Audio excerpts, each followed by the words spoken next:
মোল্লা, মাদ্রাসা এবং মাফিয়া, মা মাটি মানুষের জায়গায় নাকি এটা হয়েছে, যেটা আমি মনে করি কোনো রাজনৈতিক দলকে কালিমালিপ্ত করার জন্যই যথেষ্ট। তারপরেও উনি যোগ করেছেন যে টিএমসি গুন্ডের আমি উল্টো করে ঝুলিয়ে সোজা করে দেব। তার মানে কি আইনটা উনি কন্ট্रोल করবেন? पश्चिम बंगाल में विधानसभा चुनाव के प्रचार के दौरान केंद्रीय गृह मंत्री अमित शाह के खिलाफ कथित भड़काऊ बयान देने की शिकायत को लेकर एक व्यक्ति को पुलिस थाने से खाली हाथ लौटना पड़ा। शिकायतकर्ता मानस सेन चौधरी का आरोप है कि पुलिस ने उसकी शिकायत दर्ज करने से इनकार कर दिया। मानस सेन चौधरी ने बताया कि वह लगातार 2 दिनों से विधाननगर साइबर क्राइम थाने का चक्कर लगा रहे हैं, लेकिन उनकी शिकायत स्वीकार नहीं की गई।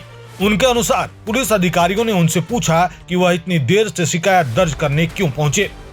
इसके जवाब में मानस सेन ने कहा कि उन्होंने हाल ही में गृह मंत्री का भाषण देखा। ऐसे में उन्हें लगा कि यह भारत के लोकतांत्रिक ढांचे के लिए बेहद खतरनाक बयान है, इसलिए एक नागरिक के तौर पर शिकायत दर्ज कराने थाने पहुंचे थे। उन्होंने आगे कहा कि अगर कोई व्यक्ति कानून को अपने हाथ में लेने जैसी बातें करता है तो उसके खिलाफ कार्रवाई होनी चाहिए, चाहे वह कितना भी बड़ा नेता क्यों न हो।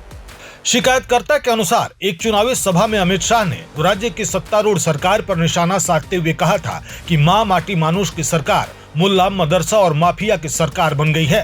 इसके साथ ही उन्होंने कथित तौर पर तृणमूल के गुंडों को उल्टा लटकाकर सीधा करने जैसी चेतावनी भी दी थी। मानस सेन चौधरी का आरोप है कि ऐसे बयान समाज में तनाव और उकसावे का माहौल पैदा कर सकते हैं। उन्होंने सवाल उठाया कि अगर इसी तरह के आरोप में दूसरे नेताओं के खिलाफ मामला दर्ज हो सकता है तो गृह मंत्री के खिलाफ कार्रवाई क्यों नहीं की जा सकती। आपको बता दें कि ऐसे ही एक मामले में अभिषेक बनर्जी के खिलाफ FIR दर्ज हुआ है।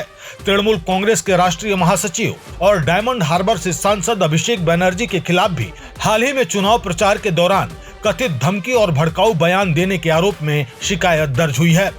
27 अप्रैल को एक जनसभा में अभिषेक ने भाजपा को चुनौती देते हुए कहा था कि 4 तारीख की रात 12 बजे के बाद कौन उन्हें बचाने आता है मैं देखूंगा। इन जल्लादों की कितनी ताकत है और दिल्ली से कौन उनका बचाव करने आता है यह भी देखा जाएगा। इस बयान के बाद उनके खिलाफ पुलिस में शिकायत दर्ज कराई गई थी। FIR दर्ज होने के बाद अभिषेक बनर्जी ने अग्रिम जमानत के लिए कलकत्ता हाईकोर्ट का दरवाजा खटखटाया। अदालत ने निर्देश दिया कि अगली सुनवाई तक उनके खिलाफ कोई कठोर या दंडात्मक कार्रवाई नहीं की जाएगी। हाईकोर्ट की ओर से दी गई यह अंतरिम राहत 31 जुलाई तक प्रभावी रहेगी।